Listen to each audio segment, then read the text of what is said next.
ଆଜିର ତାଜା ଖବର। ସଂକ୍ରାନ୍ତି ପାଇଁ ମାଡ଼ ଖାଇଲା ଛାଡ଼ ଖାଇ। ରବିବାରକୁ ଘୁଞ୍ଚିଲା ଆମିଷ ଖିଆ। ଦିନକ ଆଗରୁ ଦିଆ ସରିଲାଣି ଅର୍ଡର। ମାସେ ହେଲାଣି ପାଟିରେ ଆମିଷ ବାଜି ନଥିଲା।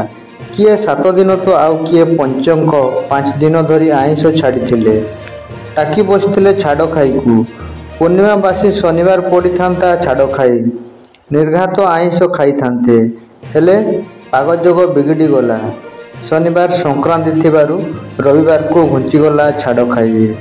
ଅର୍ଥାତ୍ ଆଇଁଷ ଖାଇବାକୁ ଆହୁରି 24 ଘଣ୍ଟାର ଯନ୍ତ୍ରଣା ଭୋଗିବାକୁ ହେବ। ଏପଟେ ଆଇଁଷ ବେପାରୀଙ୍କୁ ବି ଗୋଟିଏ ଦିନ ଅପେକ୍ଷା କରିବାକୁ ପଡ଼ିବ। କିଏ ମାଛ ପାଇଁ ବଇନା ଦେଇ ସାରିଛି ତ କିଏ ଖାସି କିଣି ଆଣି ଘରେ ରଖିଛି ତ ଆଉ କିଏ ଚିକେନ ଭାଡ଼ି ସଜେଇ କରି ଥୋଇଛି। ତେଣୁ 24 ଘଣ୍ଟାର କାଉଣ୍ଟଡାଉନ୍ ଆରମ୍ଭ କରିଛନ୍ତି ବିକିଲାବାଲା ଓ ଖାଇଲାବାଲା।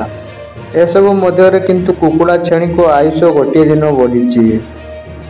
ଦୈତ୍ୟନଗରୀ ଭୁବନେଶ୍ୱର କଟକରେ ଗତ ବର୍ଷ 8 କୋଟିରୁ ଉର୍ଦ୍ଧ୍ୱର ଟଙ୍କାର ଆମିଷ ବେପାର ହୋଇଥିଲା।